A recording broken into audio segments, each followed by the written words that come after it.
Boa tarde a todos e a todas. Eu sou Marcelo Viana, atual diretor-geral do INPA, e fico muito feliz em dar as boas-vindas a todos a essa live intitulada INPA 70 anos, passado, presente e futuro. O objetivo dessa live é dar início e comunicar a todos vocês, a toda a comunidade, um conjunto de atividades que vão comemorar os 70 anos do Instituto de Matemática Pura e Aplicada, que serão completados em 15 de outubro deste ano. O INPA foi a primeira unidade de pesquisa fundada pelo CNPq, Conselho Nacional de Desenvolvimento Científico e Tecnológico, em reunião de 15 de outubro de 1952. Então, estamos agora comemorando 70 anos. Para marcar a data do aniversário, nós vamos ter, ao longo desse ano, uma série de matérias, de atividades apresentadas em diferentes formatos, que vão destacar os pontos mais importantes da atuação do INPA, fazendo uma ponte entre o passado do Instituto, o presente, o ano de 2022, e o futuro. E essa live hoje então, o lançamento dessa série de atividades, e eu estou aqui acompanhado por três colegas do Instituto, três pesquisadores. O pesquisador Cláudio Landim, que é o diretor adjunto do INPA e é o coordenador nacional da Olimpíada Brasileira de Matemática das Escolas Públicas. A pesquisadora Carolina Araújo, que é nossa responsável pelas todas as atividades ligadas à informação científica, e é também a coordenadora do Colóquio Brasileiro de Matemática, que será realizado no ano que vem. E o pesquisador extraordinário Arthur Ávila, que, como todos sabem, é laureado com a medalha Fields em 2014. Boa tarde, Carol. Boa tarde, Arthur. Boa tarde, Cláudio. Boa tarde. Cada um de nós vai fazer uma breve apresentação sobre o INPA, sobre os diferentes aspectos do INPA, e, ao final dessas apresentações, nós abriremos para responder perguntas do público. A live está sendo transmitida no YouTube, temos pessoas acompanhando o chat do canal oficial do INPA, e então participe nessa live enviando suas questões por intermédio do chat. Então, eu vou dar diretamente início às apresentações. Em primeiro lugar, eu quero tentar explicar para vocês, de maneira muito sucinta, em que consistem e qual é o conceito das comemorações do INPA 70 anos. Nós queremos, como o título da live indica, fazer uma conexão entre o passado do Instituto, o presente e o futuro. E uma coisa que nós temos muito claro, que uma parte do desenvolvimento do INPA, sobretudo nos últimos anos, é que o Instituto saiu já das fronteiras limitadas da comunidade acadêmica, universitária, e hoje em dia ele é mais do que, além de ser uma instituição de pesquisa e formação na pós-graduação e também de produção de material didático, livros, etc., ele se tornou uma instituição que é reconhecida pelo público em geral, pela sociedade, cuja reputação e cujo impacto das nossas atividades vai muito além das fronteiras da comunidade acadêmica. Isso devido, em boa parte, às nossas atividades, aos nossos programas na área de da educação básica, de modo muito especial à Olimpíada Brasileira de Matemática das Escolas Públicas, sobre a qual o Cláudio Landim irá falar depois. Mas temos consciência dessa presença que o INPA tem no universo das nossas escolas, das nossas famílias, por intermédio de nossas atividades. Então, as comemorações dos 70 anos são motivadas, em grande medida, um desejo de partilhar a comemoração com a sociedade como um todo, com todos aqueles que são impactados de uma forma ou de outra pelas atividades que o INPA desenvolve. Passado, uma instituição que chega aos 70 anos com a pujança e com a energia que o INPA tem, deve aproveitar esse momento para celebrar todos aqueles que ajudaram a construir essa instituição. Nossos fundadores, o primeiro diretor, Lélio Gama, os saudosos pesquisadores Maurício Peixoto, Leopoldo Nafrin, Manfredo do Carmo, Elon Lages Lima e muitos outros que já não estão mais conosco e que ajudaram a construir essa instituição tão particular da ciência brasileira que é o INPA. Mas também reconhecer o papel que tiveram ao longo dessas 7 décadas nossos funcionários administrativos e técnicos que asseguram uma qualidade de trabalho e de serviço do INPA bastante fora do comum. Nesses 70 anos, nós já ocupamos 4 sedes, estamos atualmente trabalhando na construção de um novo campus. O INPA, quando foi criado em 1952, era sediado numa sala dentro do Centro Brasileiro de Pesquisas Físicas, nosso irmão mais velho e, de certa forma, progenitor também, já que o INPA foi concebido dentro do grupo de pesquisadores do CPPF, mais ligados à matemática, e a primeira sede, entre 1952 e 1957, foi lá, na sede do CPPF. Em 57, a instituição mudou para um casarão da rua São Clemente, em Botafogo, no bairro de Botafogo do Rio de Janeiro, onde ficou por 10 anos. Em 67, mudou para a rua Luiz de Camões, no centro da cidade do Rio de Janeiro, onde permaneceu até 1981, num prédio que atualmente é o Centro Cultural Hélio Oiticica. E em 81, finalmente, o INPA teve a sua primeira sede própria, em prédio de propriedade da União, que é a sede atual, localizada no Horto Florestal. Em 2014, foi recebida em doação, foi recebido um terreno também no Horto Florestal, em doação, com o objetivo de ser construído um novo campus para permitir ao INPA ampliar as suas atividades, e essa construção está em curso, está acontecendo. Presente, 2022, o que representa o ano de 2022 para o INPA? É um ano muito particular, não só pela comemoração desse aniversário, dessa marco histórico, mas também por uma série de novidades, de coisas boas, novidades boas que estão ocorrendo. Estamos num processo de retomada das atividades presenciais após a quarentena que foi imposta pela pandemia, a retomada parcial, evidentemente, com todas as precauções, todos os protocolos sanitários recomendados pelas autoridades, mas estamos finalmente tendo o prazer de dar aula para alunos presentes na sala, e outras atividades irão gradualmente ser incorporadas em formato presencial, na medida sempre que a evolução da pandemia nos permita.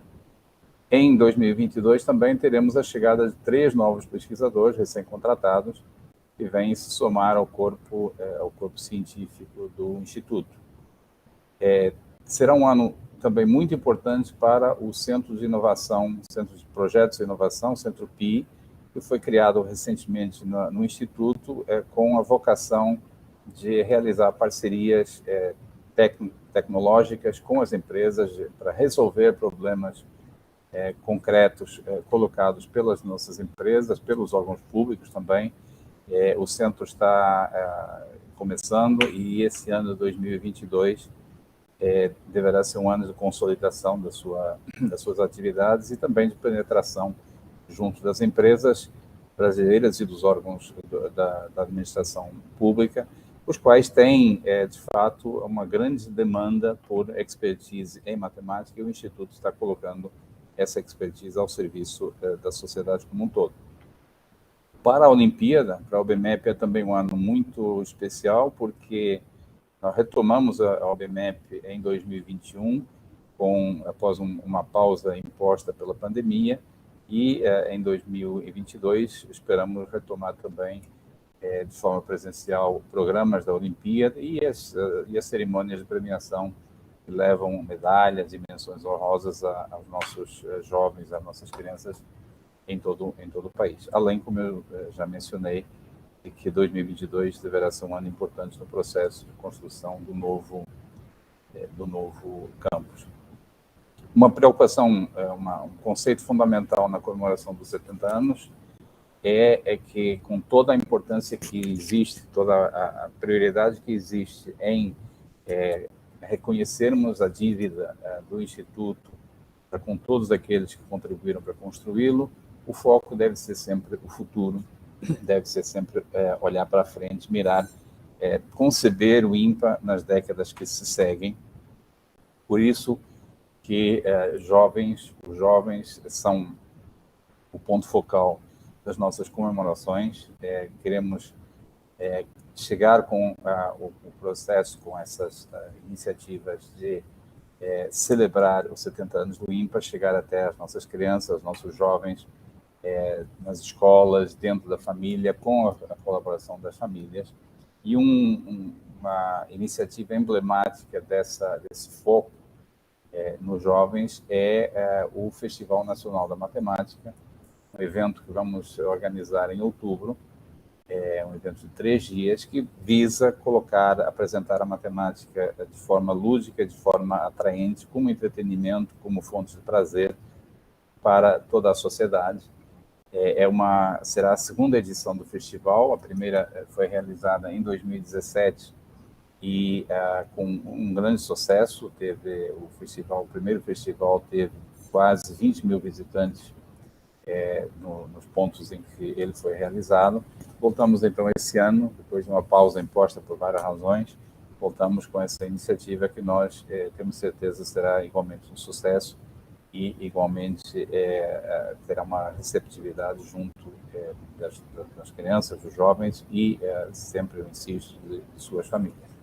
Então, também será para nós um ano de pensarmos internamente a instituição, para onde que o INPA vai, de forma a construção do novo campus vai impactar a nossa capacidade para contribuir ainda mais para a sociedade como um todo, em colaboração com as autoridades públicas. Há muitos projetos sendo pensados, sendo amadurecidos durante esse período, já desde o período da quarentena, e novamente haverá certamente novidades muito boas em breve que a gente poderá anunciar. Então vocês veem, com muito entusiasmo, muito otimismo, apesar das dificuldades que toda a ciência brasileira está enfrentando, e a matemática de forma particular, com muito otimismo, muita energia que a gente está começando a pensar nos próximos 70 anos do INPA, a nossa evolução a partir daqui. Bom, eu com isso encerro essa minha breve apresentação. Eu tenho certeza que muitos de vocês gostariam de saber coisas sobre a história do INPA, como foi. Isso tudo merece ser divulgado de forma mais detalhada, com mais riqueza. Isso será feito justamente ao longo desse ano 2022, até a comemoração, grande encerramento das comemorações em outubro, por ocasião do aniversário, que nós estaremos realizando uma conferência científica de alto nível, com a presença de matemáticos do maior destaque. Ao longo desse tempo, a nossa comunicação nos ajudará a transmitir, então, toda uma série de informações para todos aqueles que têm curiosidade de conhecer mais o INPA, conhecê-lo mais de perto. Nesse momento, eu termino aqui a minha breve apresentação e vou dar a palavra à Carolina Araújo, para que nos fale sobre o evento do INPA e, em particular, o Colóquio Brasileiro de Matemática, evento maior do nosso calendário acadêmico no Brasil. É um evento que, de fato, ajudou a criar a comunidade matemática brasileira. A Carolina vai nos apresentar informação sobre o colóquio e outros tópicos que ela tem interesse em falar aqui. Carol, a palavra está com você. Ok, obrigada, Marcelo. Primeiramente, quero desejar uma boa tarde, feliz ano novo a todas e todos. É um prazer estar aqui com vocês. O Marcelo pediu para eu falar um pouquinho sobre o Colóquio Brasileiro de Matemática. O Colóquio Brasileiro de Matemática é a reunião científica mais importante da comunidade matemática brasileira. Ela é realizada pelo INPA a cada 2 anos, desde 1957. Conta com participação de toda a comunidade, de estudantes de graduação, de pós-graduação, além de grandes pesquisadores brasileiros e estrangeiros que se juntam para ter uma semana de celebração. Então, eu fiz uma pequena apresentação com algumas fotos, deixa eu compartilhar aqui com vocês. Okay.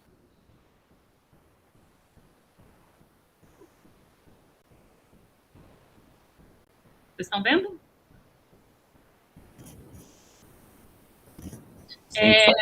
Ok, então essa é a foto do primeiro colóquio brasileiro de matemática, né? Então ele foi realizado em Poços de Caldas, Minas Gerais, em 1957, e ele contou com cerca de 50 participantes, né? Então então mudou muito de lá para cá. A gente vai ver, vou mostrar para vocês algumas fotos, né? Algumas fotos de alguns colóquios posteriores. Mas, então, nesse primeiro colóquio, houve participação de cerca de 50 pessoas, e esses primeiros colóquios, eles eram mais voltados para o aspecto educacional. Então, ele tinha como objetivo despertar jovens para a matemática e lhes dar uma formação inicial.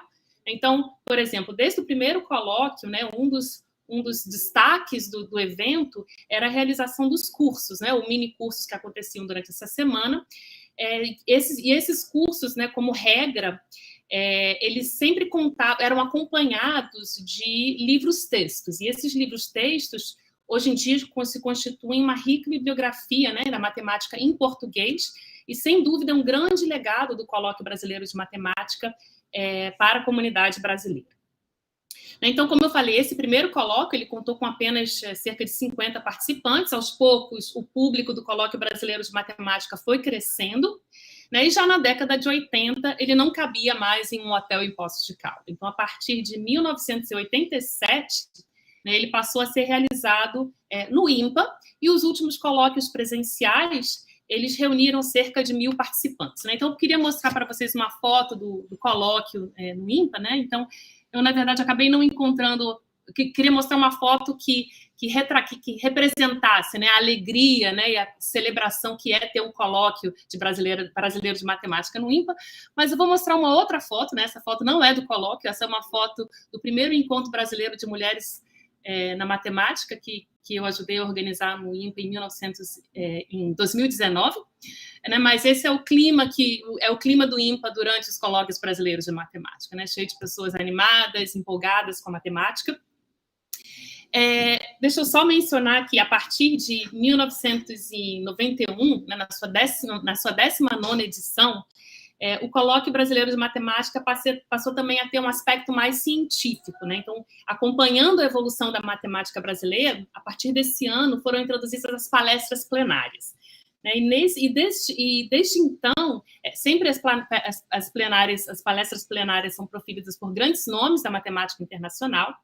E desde essa ocasião, em 1991, mais de 10 medalhistas Fields foram plenaristas do Colóquio Brasileiro de Matemática. Então, por exemplo, essa aqui é uma foto do colóquio de 1997, desculpa, eu coloquei primeiro, mas esse é o 21º Colóquio Brasileiro de Matemática, né? E aqui, por exemplo, vocês conseguem ver o Jean-Pierre Serre e o Jean Bourbain, né? Então, dois medalhistas Fields que foram plenaristas nesse ano.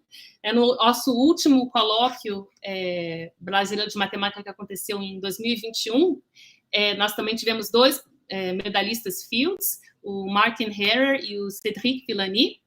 E esse foi, na verdade, um grande desafio, né? Então, com a chegada da pandemia, o 33º Colóquio Brasileiro de Matemática precisou ser realizado de forma virtual. Então, isso foi um grande desafio, né? Como transformar um evento que ele é baseado no encontro, como levá-lo para o virtual.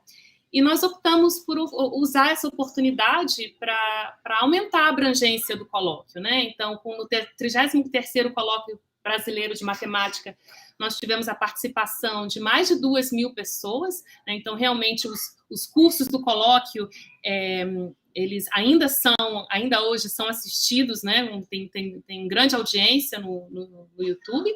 Então, além das palestras plenárias e dos cursos que têm os avançados em divulgação, né, o colóquio promove também palestras de divulgação, de diferentes áreas da matemática, sessões temáticas em diversos temas, e sessões, em geral, sessões de pôsteres, né, que também permitem a participação de jovens e uma maior integração da comunidade brasileira de matemática. Então, como eu falei, esse último colóquio foi virtual, que permitiu aumentar ainda mais a sua abrangência, e eu queria aproveitar para destacar que nós tivemos 20 cursos no último colóquio, avançados e introdutórios, e que esse material está disponível gratuitamente, né, na página do INPA. Então, nós tivemos, por exemplo, 20 cursos, nós temos 20 livros, né, livros textos desses cursos que estão disponíveis na página do INPA. Então, deixo um convite aqui para quem tiver interesse que baixe a sua cópia na página do INPA. E eu queria aproveitar, então, em primeira mão e falar um pouco sobre o próximo Colóquio Brasileiro de Matemática, né, que, então, reservem a data, de 24 a 28 de julho de 2023, no INPA, vai acontecer o 34º Colóquio Brasileiro de Matemática, né? Sem dúvida, alguns dos aspectos do colóquio virtual, eles vão ser dados para o próximo colóquio, alguns dos aspectos da virtualidade nós pretendemos ainda aproveitar de forma a seguir com uma maior abrangência do colóquio. Então, termino por aqui a minha apresentação e agradeço pela atenção. Muito obrigado, Carol. Reitero, a Carol está nos dando as datas do colóquio em primeira mão. Eu fiquei sabendo das datas um pouquinho antes da live começar, então é uma informação muitíssima. Vou passar em seguida a palavra ao Arthur, avisando desde já que o Arthur tem um compromisso hoje pré-agendado, então em algum momento ele precisará se ausentar, mas eu agradeço ao Arthur por ter ajeitado esse compromisso para poder estar conosco participando nessa live aqui. Arthur, com você. Obrigado, Marcelo, obrigado a todos. É muito prazer poder participar aqui tendo participado de tantos eventos quanto eu posso, em comemoração aos 70 anos do INPA, uma instituição que presente na minha vida por tanto tempo. Foi pedido, e eu acho uma excelente ideia, de fazer mais um relato pessoal de meu contato, para dar uma ideia de como é a experiência de se tornar um aluno do INPA, de como você criar essa ligação e como isso é na vida de uma pessoa. Meu contato começou em 1995, na verdade, mais diretamente com o INPA, mas, de fato, a primeira vez que eu conheci o INPA foi em 1992, por meio das Olimpíadas Brasileiras de Matemática. A Olimpíada Brasileira de Matemática foi a minha entrada nesse meio. E o INPA, para mim, era o lugar onde era feita a cerimônia de premiação. Em 1992, foi uma cerimônia de premiação. Eu não sabia da existência de um Instituto de Matemática no Rio de Janeiro. Eu não sabia nem que existiam pessoas que faziam matemática profissionalmente. Então, era um mundo totalmente abstrato, que eu descobri essa existência. Descobri através da Olimpíada e pessoas conhecidas na Olimpíada, que tinham alguma ligação com o INPA, ou tem até hoje. Por exemplo, o Carlos Gustavo Moreira, o Gugu, que na época era aluno, talvez, e atualmente é pesquisador do INPA, e outras pessoas que tiveram ligação em vários momentos, como Nicolau Corsão Saldanha e mais vários. Então, soube da existência do INPA e soube da existência da conexão com essas pessoas extraordinárias, e me levou a querer estudar lá. E como isso aconteceu foi em 1995, após a participação na Olimpíada Internacional de Matemática, que eu fiz nesse ano. Eu voltei, passei imediatamente no INPA depois disso, e encontrei algumas pessoas e fui convidado a fazer a iniciação científica no INPA. Eu tinha 16 anos na época, estava estudando no Santo Agostinho, tentei conciliar, mas eu fiquei extremamente motivado com o convite. Foi um desses aspectos, uma abertura incrível da instituição não se ativeram pequenas regras ou coisas parecidas, você vai, experimenta e vê como você reage ao contato com o IPA. E tive contato então com pessoas que me ajudaram muito. Me abraçaram nessa entrada. Eu, com 16 anos, não tinha nenhuma experiência ou qualquer condições, talvez, de realmente entender o que estava acontecendo, mas pessoas como o Elon Lages Lima, que pegou a tarefa de ser meu orientador, digamos, nesse período. Ele pegava o tempo dele, o Elon, pesquisador, que tornou-se o grande divulgador e grande educador da matemática brasileira. Eu já tinha acesso, antes disso, aos livros. Eu comprava do Projeto Euclides, que é outra iniciativa brasileira excelente de trazer matemática de excelente qualidade para a população em português.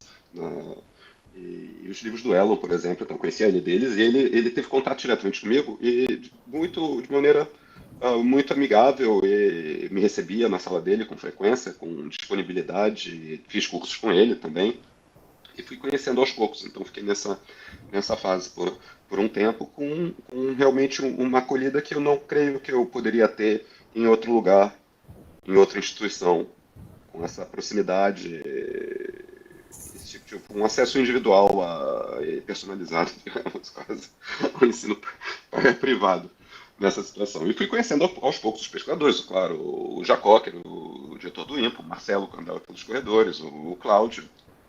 A Carolina ainda era aluna na época, não no IMPA, mas a gente sabia da Carolina em breve. E fui tendo esse contato. Fiz os cursos de mestrado, comecei a encontrar com o Wellington de Mello, saudoso, que se tornou meu orientador, por iniciativa muito dele. Ele me buscou, digamos, e me tratava também de maneira muito próxima. E outra coisa que eu digo, isso se estendia tudo. Nos corredores do IMPA você cruzava com pessoas a toda hora, foi falado de grandes pesquisadores. Você cruzava com o Steve Smail quando ele visitava o IMPA, e você era apresentado nos corredores. Eu tive mais contato com tinha os colóquios brasileiros de matemática, com que você encontrava toda essa gente também. E tinha os churrascos do IMPA, onde você encontrava essas pessoas de maneira... elas se tornavam bem concretas. Por exemplo, o Yokos, das primeiras... Jean-Christophe Yokos, das primeiras memórias, encontrá-lo conversando com o Gugu em churrascos bastante cheios de cerveja ou qualquer outro álcool, não lembro qual, bastante animados e talvez até passados do ponto em certos momentos, mas era uma humanização muito, muito grande do contato. Os matemáticos dos teoremas, dos papers, dos livros, estavam presentes nesse ambiente. Então foi sendo construída essa minha visão de como é que se faz matemática, com quem são as pessoas que fazem matemática. E o IMPA é essa oportunidade para as pessoas. Fui fazendo, então, o doutorado, encontrei pessoas, foi um período que tive contato com alunos extraordinários. Mencionarei só alguns que não estão no IMPA, tem os que prosseguiram o IMPA e eu não... E isso eu não poderia omitir alguns, prefiro mencionar alguns que eu lembro que não estão, como o Fernando Kodak, atualmente em Princeton, e dois pesquisadores em Penn State, o Jairo Bock e o Federico Rodrigues Hertz. Todas as pessoas estavam ao mesmo tempo fazendo cursos. Então, o Elon dava um curso para mim, para o Kodak, tive curso com o Gugu, que era dado para a Jairo. Então, essas pessoas todas presentes, era uma atmosfera, todo mundo junto. E eu foi uma oportunidade incrível. Ao mesmo tempo, com tantas pessoas extraordinárias e com tanta proximidade de todo mundo, um contato tão individualizado ao mesmo tempo. Eu já mencionei isso em várias intervenções, que eu creio que foi embora não tenha sido uma escolha consciente, eu não tinha muita noção, foi uma grande oportunidade ter ficado no Brasil e ter feito meus estudos no Brasil. concluído eles em 2001. E quando eu passei a partir dos contatos que tinha feito pelo INPA, comecei a trabalhar fora também com o Jean-Christophe Eukos e com essa ligação internacional. O INPA tem essa vocação de criar contatos de fora do Brasil com o Brasil. Então, essa rede que é criada é muito importante para a matemática brasileira. A matemática não é uma coisa que é construída num só lugar, num só país, em lugar nenhum do mundo. E o INPA funciona como ponte com esse mundo externo. Você conhece tem grandes redes através que você se contacta. E eu entrei numa delas, a rede francesa, mantendo meus contatos sempre com o INPA. Passei um tempo mais lá fora mesmo. E depois voltei, por intermédio de uma bolsa, em 2006. Então, desde 2006 tenho um contato mais definitivo com o INPA. Foi mudando aos poucos a versão disso, até a versão atual que eu estou.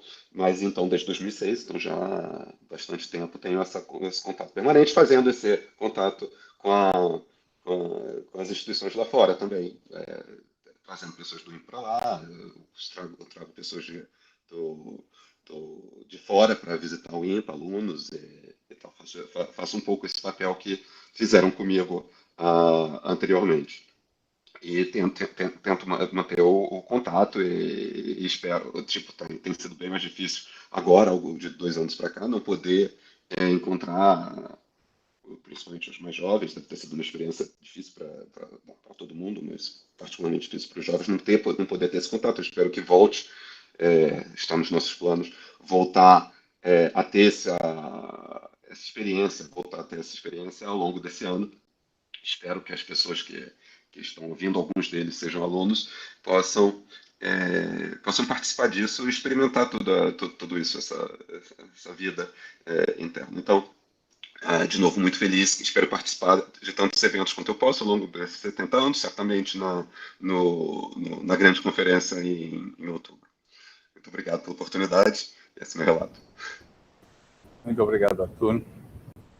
Muito legal que você esteja hoje conosco aqui e certamente você será solicitado a participar.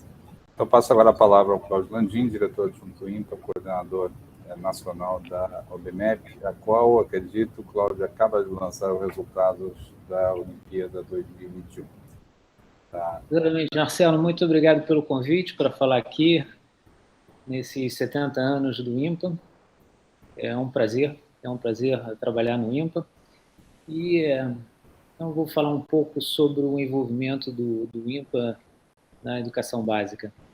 Como o Marcelo disse, nós estamos hoje divulgando os resultados da Olimpíada, da última edição da Olimpíada, que foi um pouco conturbado pela pandemia, mas que foi realizada de modo presencial, como nos anos anteriores. Então, estamos muito contentes de ter podido manter a Olimpíada no seu formato tradicional. Eu vou contar um pouco uma história talvez que não seja conhecida, que mereça ser conhecida, que foi como a Olimpíada foi criada. Então, o Lula foi eleito em 2002, no início, em janeiro de 2003, foi nomeado o Roberto Amaral, que era do PSB, para ser ministro de Ciência e Tecnologia.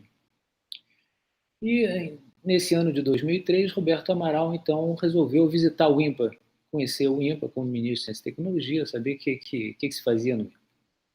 Na época, o diretor era o César Camacho, e o recebeu, então, na sala da direção, convidou alguns pesquisadores para participarem da reunião, eu estava entre eles e assisti, então, a essa reunião entre o nosso diretor, César Camacho, e o ministro. O ministro fica ouvindo e lá pelas tantas, no final da reunião, ele diz, mas Camacho, o que o INPA faz pela formação de professores e pelo ensino básico brasileiro? E Camacho ficou um pouco surpreendido pela pergunta, quer dizer, o INPA faz pesquisa, forma mestres ou doutores, não tem muito envolvimento no ensino básico. E aí, bom, ele pensou um pouco e respondeu, olha, o INPA tem um programa de formação de professores, o PAPMEN, que existe há bastante tempo, que é liderado pelo professor Aaron Lima, forma e tenta aperfeiçoar professores do ensino médio.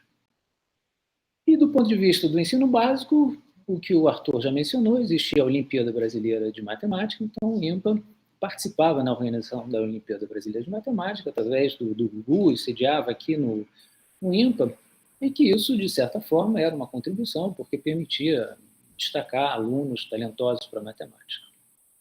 Então, essa foi a resposta que o César deu. Isso deve ter acontecido ao longo do ano, talvez junho.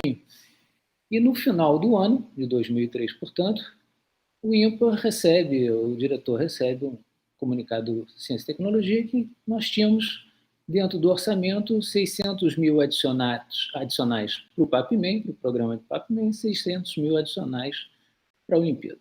Então, o César, muito contente, avisa para o Elon que ele vai poder, então, utilizar esse dinheiro na formação de professores, e para o Gugu, que era o nosso representante na Olimpíada, olha, você tem mais 600 mil. O Gugu estava no aeroporto, embarcando para Paris, para uma conferência.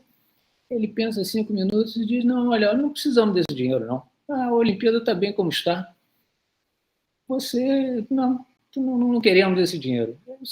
Deus, eu não posso recusar dinheiro ao Ministério, temos que inventar alguma coisa.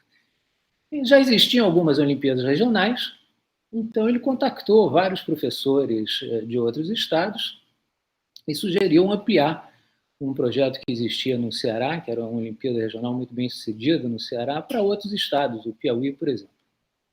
E foi assim que, durante 2004, utilizou-se esse dinheiro para ampliar a Olimpíada cearense a outros estados, com iniciativas regionais, assim, bem locais, de maneira independente em vários estados, provas diferentes, épocas diferentes, datas diferentes. Foi uma experiência bem sucedida, e nesse ano o César encontrou, então, o Roberto Amaral encerrou o seu mandato, foi substituído pelo Eduardo Campos ao longo de 2004. Então o César encontrou com o Eduardo Campos em Paris, eles estavam ambos em Paris numa conferência, conversaram, Eduardo Campos perguntou pelo INPA o que tinha se feito, e o César, então, contou dessa experiência bem-sucedida dessas Olimpíadas regionais.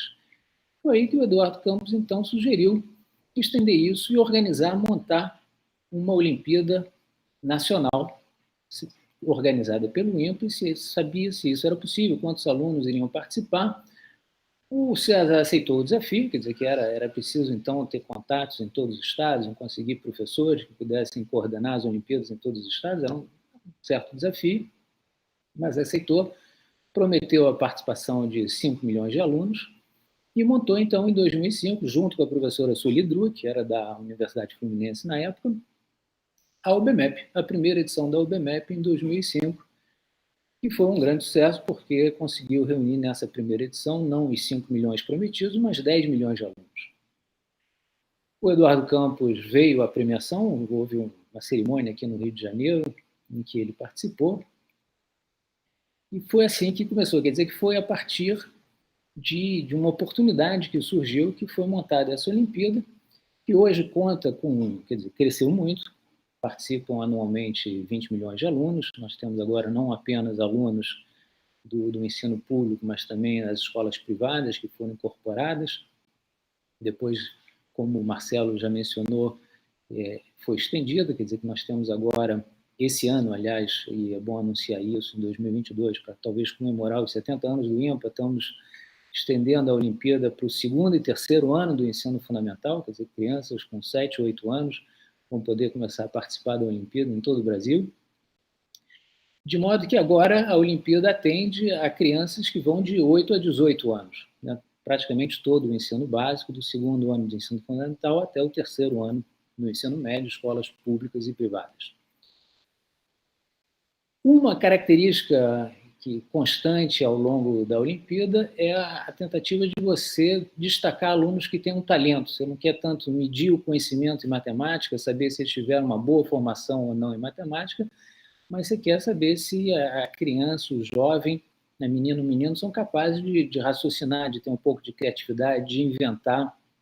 Então, eles têm habilidade, uma propensão à matemática, a raciocínio lógico. Então, a prova consiste essencialmente de problemas que não exigem. É claro que você, sabendo matemática, isso ajuda, mas a ideia é conceber problemas em que a resolução não exija um conhecimento formal da matemática, mas exige um pouco de criatividade, um pouco de imaginação. E com isso, ela tem realmente conseguido detectar meninas e meninos com talento para matemática em todo o país. E eu acho que isso é uma grande característica, quer dizer, você ser capaz, então, de, com uma prova, identificar crianças que tenham facilidade para matemática. Agora, é claro que não basta você identificar, você precisa oferecer alguma coisa a esses alunos. E, portanto, desde da criação da Olimpíada, em 2005, você tem programas, vários programas que acompanham. O primeiro deles, e o mais importante, é esse programa de iniciação científica, que é oferecido a todo medalhista. Então, atualmente, são mais de 7 mil medalhistas todos os anos, ouros, pratas, misturando ouros, pratas e bronze. O CNPq oferece a todos esses alunos uma bolsa de iniciação científica júnior, no valor de R$100, para eles participarem desse programa. E o INPA, com a ajuda das várias universidades federais do país, monta um programa, então, de formação, com mais de 200 centros espalhados pelo país, onde esses alunos são acolhidos e recebem aulas de matemática, são estimulados a prosseguirem seus estudos, a explorarem o talento que têm. Isso é, assim, primeiro, uma oportunidade extraordinária para esses jovens, que muitas vezes estão um pouco marginalizados em suas escolas, porque alunos que gostam de matemática nem sempre são muito bem acolhidos ou bem vistos dentro da própria escola. E para eles, quer dizer, eu conversando com eles, uma das qualidades, uma das vantagens desse programa é poder encontrar outros jovens que, como eles, partilham desse prazer em resolver problemas de matemática, em gostarem de estudar matemática. Além de, então, terem acesso a essas aulas, muitas vezes dadas por professores universitários, participarem desse programa onde eles são estimulados a prosseguirem os estudos nas universidades, descobrem esse meio universitário porque essas aulas são dadas nesse ambiente, encontram também outros jovens e mantêm amizades. Então, várias vezes encontro hoje pessoas já no mercado profissional, passaram pela UBMEP, que foram medalhistas e que mantêm até hoje contatos com os antigos medalhistas que encontraram nesses eventos. Organizamos também anualmente um encontro que reúne 200 alunos que tiveram melhor aproveitamento nesse programa de iniciação científica. Eles passam uma semana no hotel e lá também é uma oportunidade para eles ter contato com outros jovens do Brasil inteiro. Então, para eles, é muitas vezes a primeira vez que eles escutam português falado com sotaques diferentes. Então, eu vejo essas crianças assim, muito surpreendidas pelo fato do português ter vários sotaques, conhecerem pessoas de outros estados que eles simplesmente não imaginavam. Então, além desses programas, esse programa de formação para alunos, que tem essas várias características, ao longo dos anos foram criados, sempre nessa preocupação original do INPA, de ter não só uma preocupação em produzir matemática, mas em melhorar a qualidade do ensino da matemática em todo o país. Isso se dá de várias formas. Você pode formar mestres e doutores que vão enriquecer as pós-graduações, mas pode também produzir material didático. Então, isso foi sempre uma preocupação, teve muito presente no INPA, e recentemente se estendeu para o ensino básico.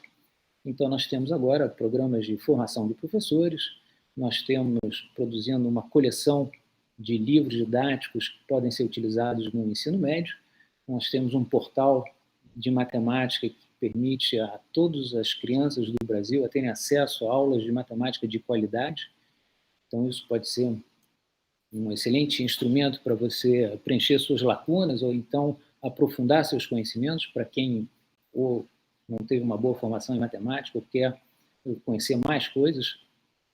Então, nós temos hoje, dentro desse programa da UBMEP, várias frentes que eu acho que têm permitido melhorar a qualidade e estimular o ensino da matemática em todo o país. Então, se tornou, hoje, eu diria que mais uma frente, uma iniciativa importante dentro das atividades do INPA e, então, mostra, quer dizer, que essa preocupação original do INPA em ter uma participação em todas as dimensões da matemática na sociedade. Então, obrigado, Marcelo, pela oportunidade. É um prazer estar aqui. Muito obrigado, Cláudio. Eu vou, então, liberar o Arthur, mais uma vez agradecendo pela presença, pela participação. Até breve, Arthur. Até breve. Eu vou pegar um gancho aí nessa última frase do Cláudio para repetir uma das minhas frases favoritas, que é que o INPA é uma instituição que tem um espectro, um leque de atividades que eu não conheço nenhuma outra instituição no mundo que tenha, que a gente vai desde a pesquisa de ponta e a formação na pós-graduação, no mestrado e no doutorado, até publicação de livros, produção de material digital didático, organização de Olimpíadas, trabalhos em parceria com as empresas, popularização da matemática, enfim, toda uma formação de professores, é um espectro de atividades que realmente não tem igual em nenhuma instituição no mundo que eu conheça. E a gente, como eu já mencionei, quer que nos próximos anos esse leque só aumente e, exatamente como o Cláudio falou, a gente cubra todos os aspectos relevantes da atividade da matemática. Nós, a partir daqui, abrimos para perguntas que podem ser formuladas no YouTube. Eu não sei direito quem que está encarregado de pegar selecionar as perguntas que sejam feitas. Não sei se a Cecília tem essa disponibilidade. No meio tempo, enquanto a gente analisa isso aí, tem algumas perguntas que eu fui identificando.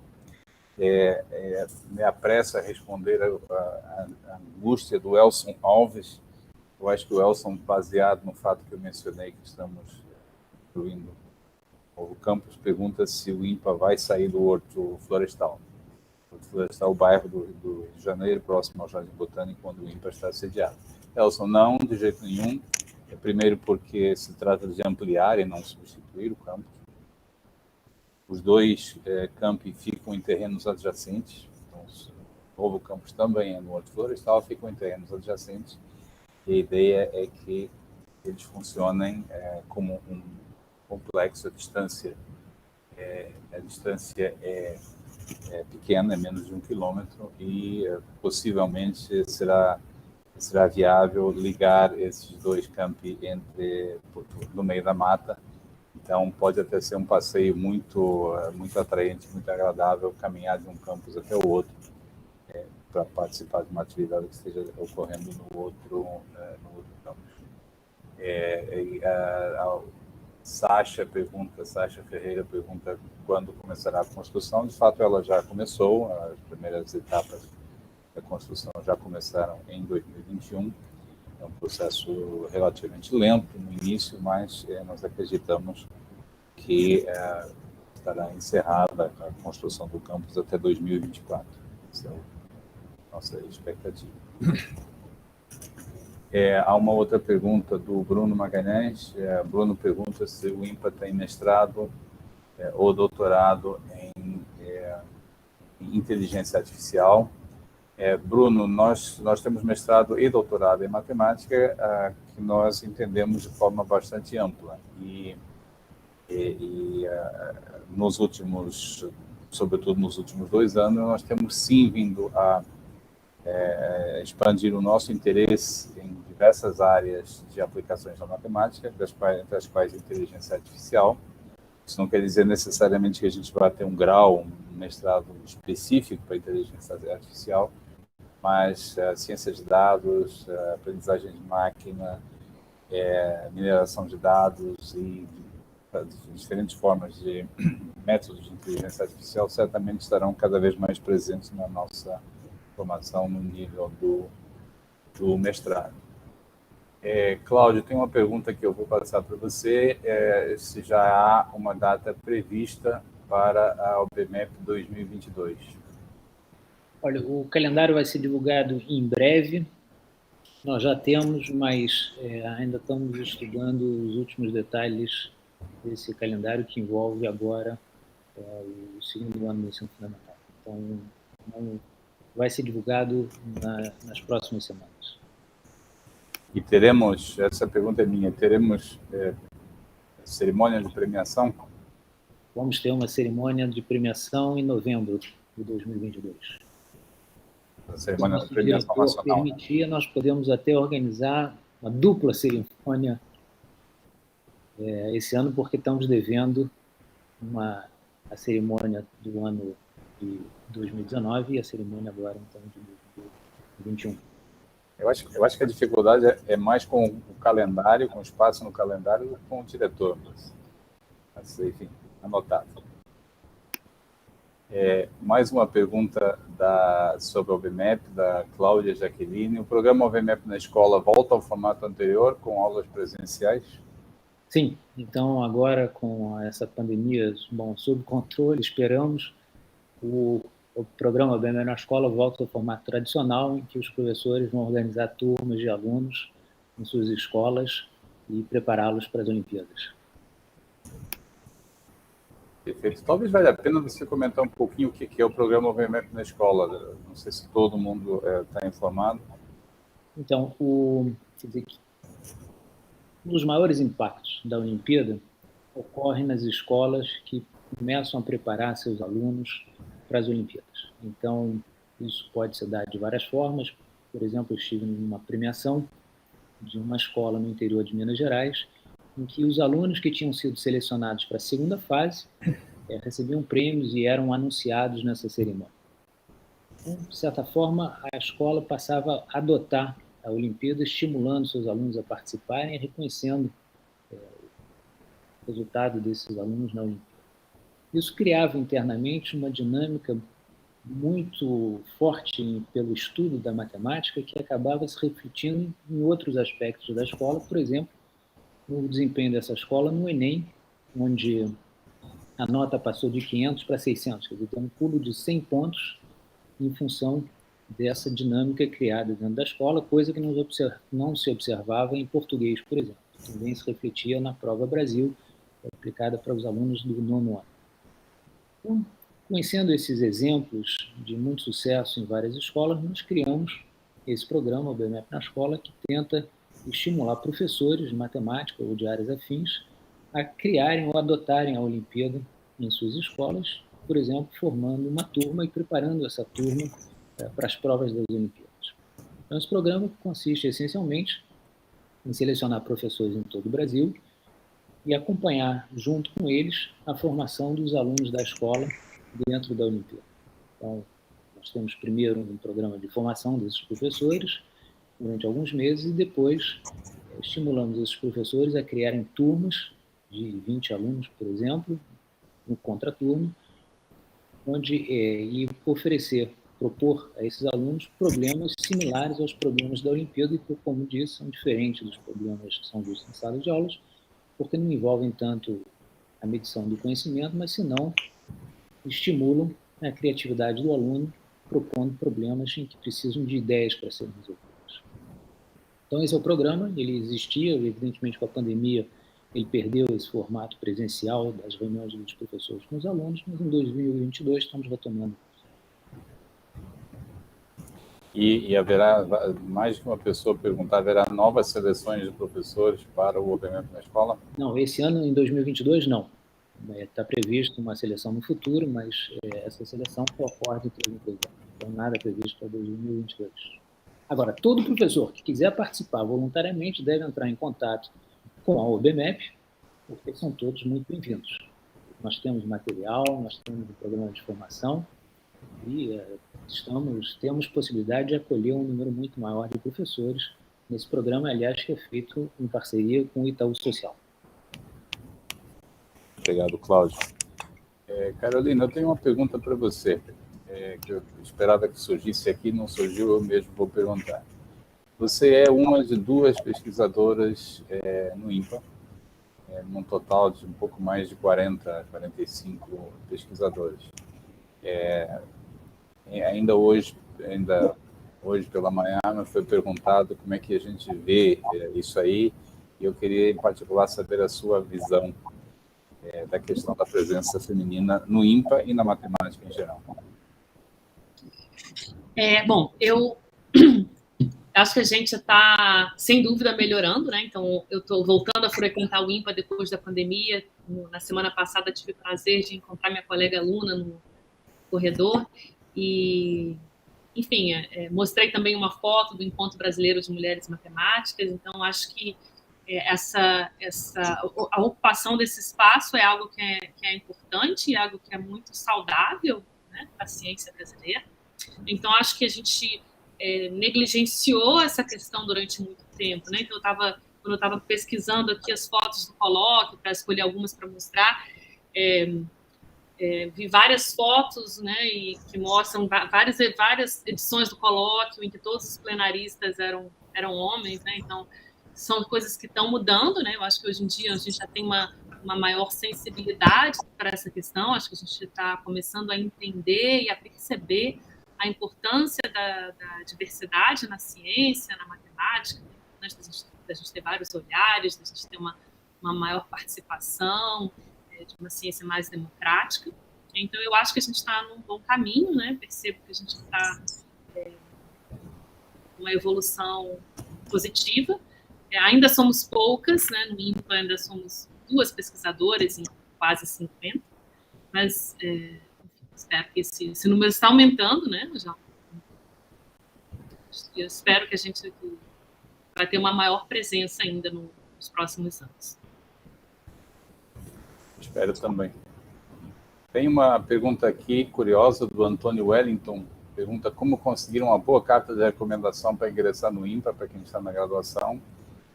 Antônio, tem que ir bem na graduação, tem que ter bom desempenho, as cartas de recomendação são escritas pelos professores, então você precisa... eu vi que, inclusive, você perguntou ao Arthur como é que ele conseguiu uma boa carta para entrar no INPA, foi indo bem nas provas, nas disciplinas, na graduação, não tem muito mistério. E no final das contas, as cartas são relevantes, evidentemente, mas depois o que importa é também o desempenho que cada um tem aqui no nosso programa de verão, por exemplo, quando às vezes a gente usa como um período de teste para confirmar essas informações das cartas de recomendação. Mas não tem mistério, não, é indo bem, estudando, trabalhando, não tem muito mistério. O Sacha Ferreira pergunta qual a razão de tirarem o chat das aulas gravadas ao vivo e dos comentários nos vídeos. Sacha, essa foi uma decisão muito difícil que a gente tomou há algum tempo atrás e foi provocada pela infeliz e desagradável presença de comentários ofensivos feitos a alguns vídeos. Esses comentários são feitos por pessoas externas, mas sendo feitos no canal do INPA, estavam afetando a própria imagem do INPA e foram comentários, inclusive, de natureza sexista e outras formas de discriminação, de ódio, que nós só tínhamos 2 opções. Uma é gastar recursos de tempo e dinheiro para ficar fazendo uma moderação que é muito complicada de ser feita, ou não permitir comentários em material que vai ficar por um longo prazo. Aqui, por exemplo, hoje na live está aberto para comentários, é uma situação diferente. Então, foi uma decisão difícil que a gente teve que tomar. Não foi na primeira, foi após uma repetição de situações desagradáveis como essa que nos forçaram a tomar essa decisão. Mais uma vez, Carol, agora eu acho que a minha pergunta provocou. A Márcia Branco pergunta: o INPA tem algum projeto de estimular a participação feminina na matemática? Acho que o INPA participa direta e indiretamente de vários projetos, né? Então, por exemplo, a foto que eu mostrei na minha apresentação do Encontro Brasileiro de Mulheres Matemáticas, que aconteceu no INPA em 2019, gerou muitos frutos, né? Então, aqui a gente teve algumas mesas redondas de discussões que depois tiveram um desenvolvimento futuro e renderam frutos, né? Então, esse tipo de projeto, ele às vezes não é só pontual, né? Mas ele mostra um envolvimento do Instituto, né? Entendendo a importância do tema. né? E atualmente, eu pessoalmente, né, e o INPA estamos envolvidos em alguns projetos. Então, o INPA também tem projetos, né, está envolvido com projetos de meninas nas Olimpíadas. Talvez seja o caso de, né, para essa comemoração, a gente preparar, né, algum evento para a gente falar um pouco sobre esse tema, né, em específico, em algum momento ao longo do ano. Vale a pena aí ressaltar um comentário que a Sueli Lima, que é coordenadora de eventos e atividades científicas do INPA, postou agora, observando que, no que diz respeito aos funcionários técnicos e administrativos, cerca de 50% são mulheres. O desequilíbrio ocorre mais na esfera acadêmica, pesquisadores, e é um fenômeno que tem que ser corrigido, combatido, mas que não é específico do Brasil, é um fenômeno internacional. Há uma pergunta aqui do Marcelo de Souza, pergunta se o INPA irá manter o oferecimento das aulas de modo online para alunos externos e presencial para alunos regulares ao longo de 2022. Marcelo, nós não batemos o martelo sobre essa questão ainda, porque há dificuldades técnicas a oferecer as aulas em formato online de modo generalizado envolve um certo investimento de tempo, recursos, e não só isso, nem todo mundo se sente à vontade para dar a aula que está sendo transmitida online. Então, nós não batemos o martelo em relação a isso, mas no verão, agora no período de verão, nós estamos realmente fazendo isso.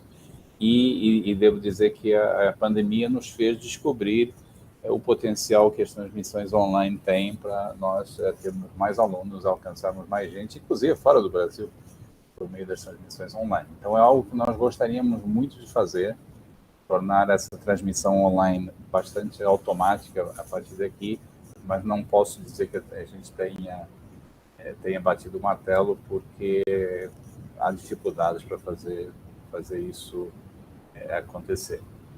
Uma outra pergunta do Victor Pereira, ele pondera que o valor da matemática não é reconhecido pela sociedade como merece, e como outras ciências são, e como é que o INPA pode ajudar no diálogo com a sociedade. De fato, essa é uma das nossas preocupações já há alguns anos. Nós estamos muito não só muito presentes em termos de comunicação social, como são mídias de grande alcance, as redes sociais, mas não só, jornais, a própria televisão. Nós temos uma atenção muito particular, muito especial para as oportunidades que existem de levar a matemática até a sociedade. Temos tido bastante sucesso nesse aspecto. Agora, a comunicação científica no Brasil ainda é incipiente. Nesse sentido, por exemplo, o INPA criou um prêmio INPA de jornalismo, que distingue melhores matérias em divulgação científica em geral e em matemática em particular, publicadas no Brasil por qualquer meio de comunicação, e estamos muito atentos a outras oportunidades, e devo dizer que da parte dos grandes meios de comunicação há uma grande disponibilidade para ajudar nesse processo de comunicação. Você só alcança a sociedade de forma significativa se utilizar os grandes meios de comunicação. Então, há uma grande receptividade da parte de jornais, televisão, rádio, nesse sentido. Agora, é uma atividade em que é importante que nós, cientistas, também colaboremos, porque os jornalistas muitas vezes se sentem intimidados perante a tarefa de pegar uma informação de natureza científica e dizê-la e comunicá-la em linguagem que seja acessível para a sociedade, para o público em geral. Então, há um trabalho nosso também a ser feito, e nesse aspecto nós também podemos estar muito atentos. Cláudio, tem uma pergunta que eu passaria para você, uma curiosidade natural, que é como é feito, é uma pergunta do Paulo Edson Silveira, perdão. Não, Paulo. Mas é uma pergunta que eu li aqui, eu não estou encontrando. Como é que é feito, como é que é o processo de acesso, de entrada no mestrado e no doutorado? Você poderia, talvez, resumir como é que é o procedimento? Olha, é muito simples. Nós abrimos um período de inscrição Os alunos interessados em ingressarem no nosso mestrado ou doutorado então, preenchem vários documentos onde eles vão incluir o histórico escolar, os resultados que eles tiverem na graduação, eventualmente alguns cursos que eles tenham assistido no IMPA, cartas de recomendação, um pequeno projeto, por que eles gostariam de estudar no IMPA. Isso é avaliado por uma comissão, e essa comissão pode admitir o aluno, ou então julgar que ele precisa de mais informações e recomendar que o aluno faça um curso que é considerado um teste de ingresso. Meu convidado, geralmente, vocês sabem que o IMPA oferece curso durante o verão, nós estamos agora em pleno período de verão, começou no início de janeiro, vai terminar no final de fevereiro, e, dependendo do desempenho do aluno nesse curso, ele é admitido ou não. Então, simplesmente consultar o calendário para não perder o prazo de inscrição. Perfeito. Uma pergunta que eu agora localizei aqui do Lucas Campos, que nos fala nos escreve do Ceará. Nós estamos já passando um pouquinho além do tempo, mas acho que a gente passa para mais 2 ou 3 perguntas. O Tiago Eduardo pergunta qual o tempo esperado para a obra do novo campus. Mencionei um pouquinho mais cedo que a expectativa é que ele possa assim, ser concluído em 2024.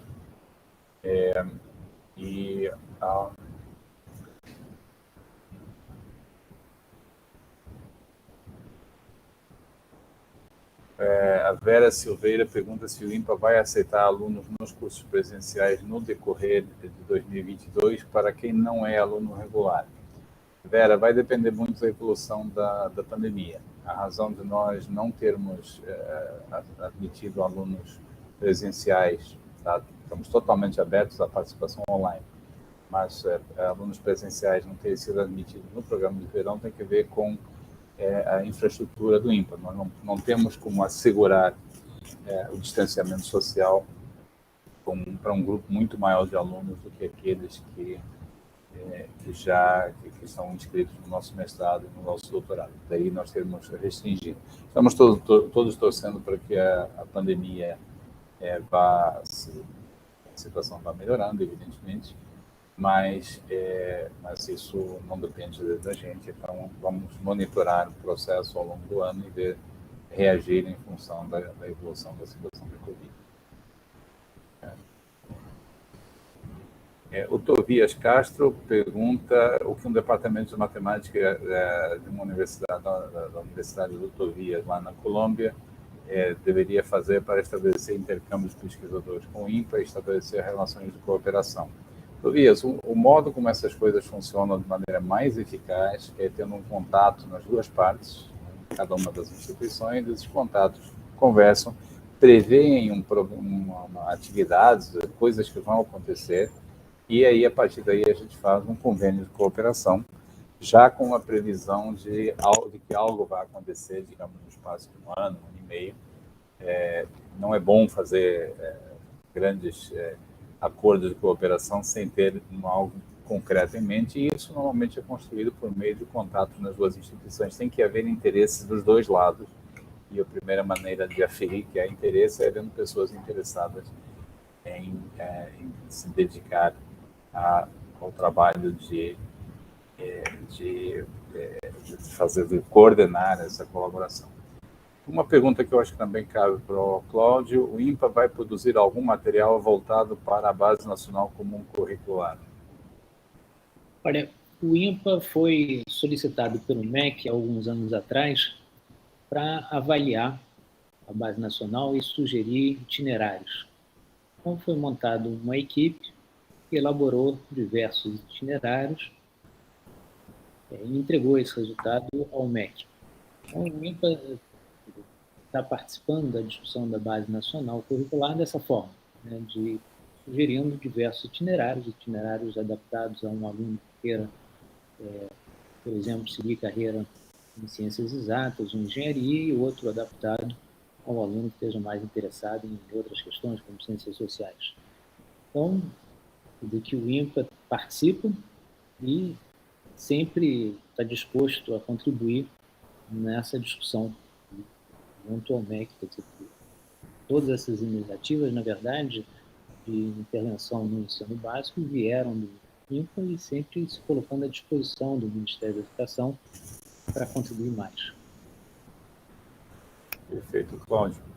Carol, há uma pergunta aqui que é também uma curiosidade muito natural, talvez você possa ajudar. O Kleber Júnior, ele pergunta o seguinte: ao resolver um grande problema da matemática, a quem deve ser apresentada a solução para que ela seja reconhecida? Acho que, em geral, né, a primeira pessoa para quem apresentamos, né, quando a gente faz algumas descobertas, são nossos colegas, né? Então, acho que a conversa com colegas, com professores, né, eu acho que é o primeiro caminho, né, para você ver se você está indo na direção certa, enfim. Eu começaria por aí, né? Então, contar para os colegas, e às vezes já nesse processo a gente acha um erro, a gente recebe sugestões de caminhos para melhorar, e aí depois, naturalmente, normalmente esses projetos eles sofrem muitos ajustes até chegar em sua versão final, né? Então, sem dúvida, o primeiro passo são os colegas. E em seguida, passando esse filtro, escrever o trabalho, apresentando o argumento de forma clara, que possa convencer pessoas estejam menos dentro do assunto, de tal forma que a prova seja considerada como confiável. Claro. Diego Vilca, pergunta quais são os requisitos para entrar no INPA? Diego, é um pouco a resposta que o Cláudio Landim apresentou há pouco. Nós temos um processo seletivo, o candidato apresenta, tem uma série de uma documentação que deve ser apresentada, basicamente histórico escolar. Nós fazemos algumas perguntas, como, por exemplo, que livros de matemática você já leu, total ou parcialmente, um conjunto, por que você quer fazer mestrado ou doutorado em matemática, quais são os seus objetivos, etc. E cartas de referência que são escritas por professores que conhecem o candidato, e nós fazemos a elaboração, a nossa seleção a partir daí. O histórico escolar não é uma exigência formal, é para nos dar uma informação sobre o talento, sobre a capacidade do candidato para completar um programa de mestrado e um programa de doutorado, uma vez que a gente quer que haja sucesso no programa. Em linhas gerais é isso, é bastante descomplicado.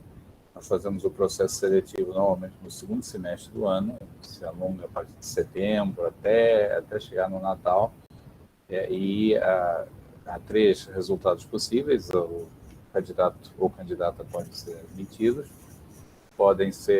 podemos solicitar, como o Cláudio Landim mencionou há pouco, que façam um curso, por exemplo, na escola de verão, nos períodos de verão, para servir de teste, ou, em alguns casos, nós consideramos que é prematuro o ingresso, então, já não é admitido. O professor Davidson Góes pergunta se haverá nova seleção para professores participarem no OBMEP na escola. Isso o Cláudio também respondeu há pouco. Em 2022, não, mas posteriormente, no ano que vem, certamente sim. E eu acho que nós já estamos quase 15 minutos além da hora prevista. As perguntas foram muito boas, eu me empolguei aqui. Então, mas acho que está na hora de começarmos a encerrar.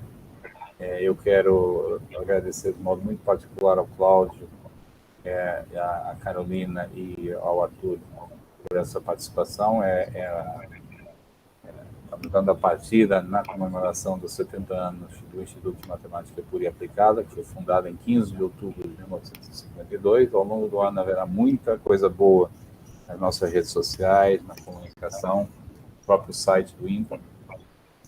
Então, obrigado, Carol, obrigado, Cláudio, e obrigado a todos e todas que estiveram aqui conosco. Eu vi aqui um comentário, quer dizer, poucas mulheres fizeram comentário no YouTube, mas de fato até temos uma participação feminina entre os comentários bastante bastante respeitável. Agradeço a elas e agradeço a eles. E faço votos de contar com a presença de vocês, com o interesse de vocês ao longo do ano nas nossas diversas atividades de comemoração. Então, um bom final de tarde para todos e para todas, e a gente se vê nas próximas transmissões. Muito obrigado.